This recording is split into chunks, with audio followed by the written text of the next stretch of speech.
Merhaba arkadaşlar, hayırlı kandiller diliyorum herkese. Gül'ün Mutfak Aşkı YouTube kanalına hoş geldiniz.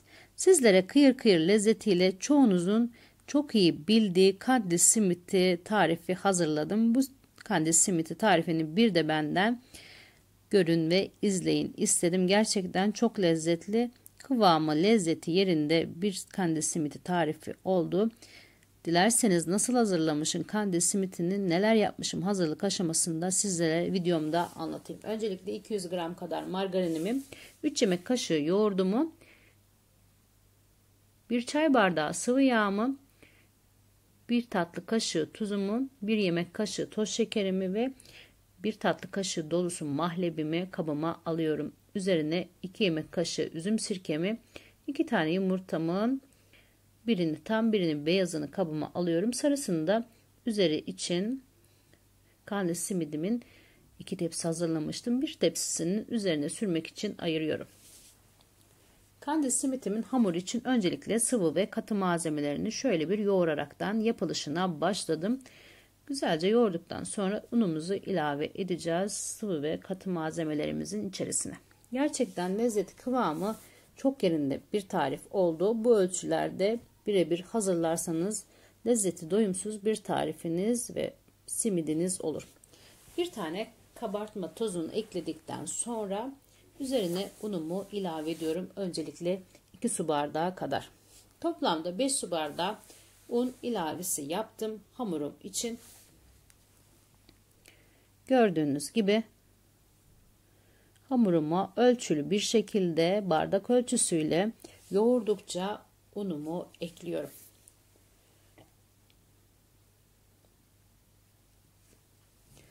Sizler de benim gibi kandil simidini çok seviyorsanız, evde de yapmak istiyorsanız sizlere bu tarifi denemenizi kesinlikle tavsiye ederim. Tam kıvamında, lezzeti yerinde bir tarif, çok da bolca çıkıyor tarifimizde. Kandil simitimiz 2 tepsi kadar kandil simitimiz çıkacak bu hamurdan. Gördüğünüz gibi, dediğim gibi toplamda 5 su bardağı kadar un ilavesi yaptım simidimi hazırlamak için. Bu ölçülerde hazırladığınızda 2 tepsi dolusu, 2 büyük tepsi dolusu kandil simidiniz olacak. Sizin de benim gibi, sizler de benim gibi çok seviyorsanız kandil simidinizi gerçekten yapıp yiyebilirsiniz bolca bu tarifle. Gördüğünüz gibi hamurumu yoğurma işlemine devam ediyorum. Kıvama gelinceye dek yoğuracağım hamurumu. Hamurumu güzelce yoğuracağım. Yoğurduktan sonra 5 dakika kadar dinlendirmeye bırakacağım hamurumu.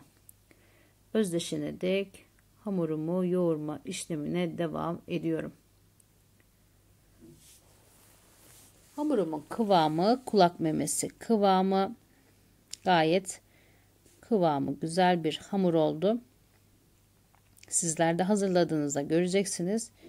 Hem tepsi tepsi kandil simitleriniz çıkacak, hem de çok güzel, lezzeti, kıvamı yerinde, bayatlamayan güzel kandil simitleriniz olacak. Gördüğünüz gibi hamurumu 5 dakika dinlendirdikten sonra şöyle bir yoğuruyorum ve hamurumu bezelere ayırıyorum. Gördüğünüz gibi ufak ufak parçalar kopartıyorum. Ceviz büyüklüğünde parçaları kopartıp sonra bezelere ayıracağım. Kandil simidimi hazırlamadan önce bezelere ayırıyorum. Benim gibi kandil günlerinde ya da misafirleriniz geldiğinde aileniz için çayınızın yanında zevkle tüketebileceğiniz güzel bir tarif. Sizler de bu tarifi birebir hazırlarsanız benim gibi gerçekten lezzeti, kıvamı yerinde, çocuklarınızın ve eşinizin çok seveceği bir kandil simiti hazırlamış olacaksınız.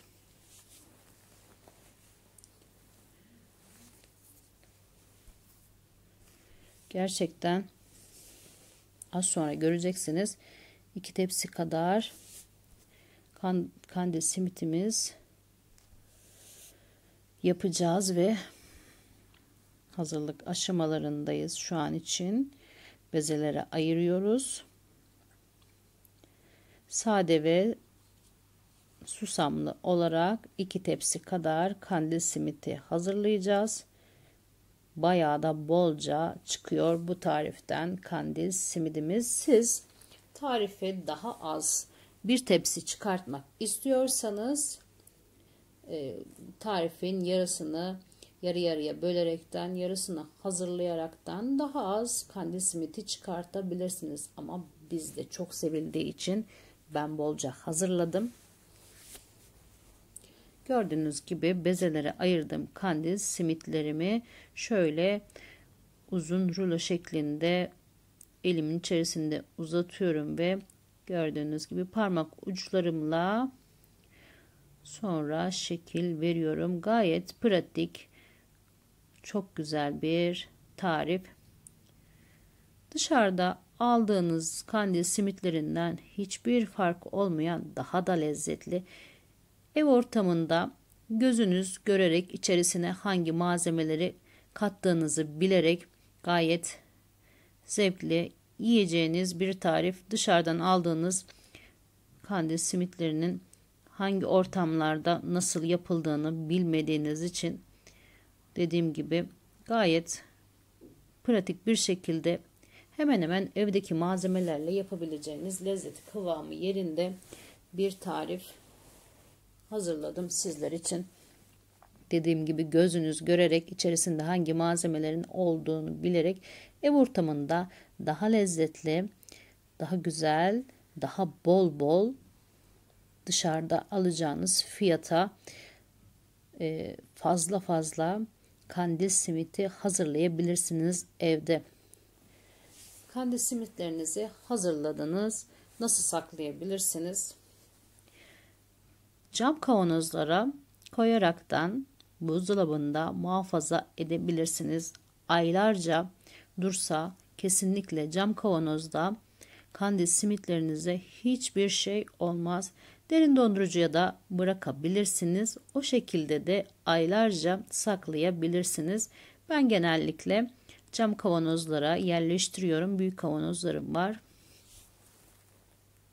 Simitlerimi, kurabiyelerimi genelde fazla geldiğinde cam kavanozlara yerleştiriyorum ve sonradan canımız istediğinde çıkartıp çayımızın yanına, kahvemizin yanına güzelce ikramlık olarak misafirlerim geldiğinde güzelce ikram ediyorum.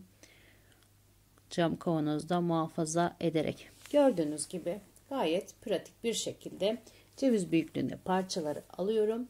Elimin içerisinde uzun uzun rulo şeklinde uzatıyorum ve güzelce hepsini hazırlıyorum. Gerçekten sizler de benim gibi hazırladığınızda hem görüntüsünü hem lezzetini çok beğeneceksiniz. Ve ilk tepsimizi önceden ısıtılmış fırınımıza göndereceğiz. 180 dereceli fırında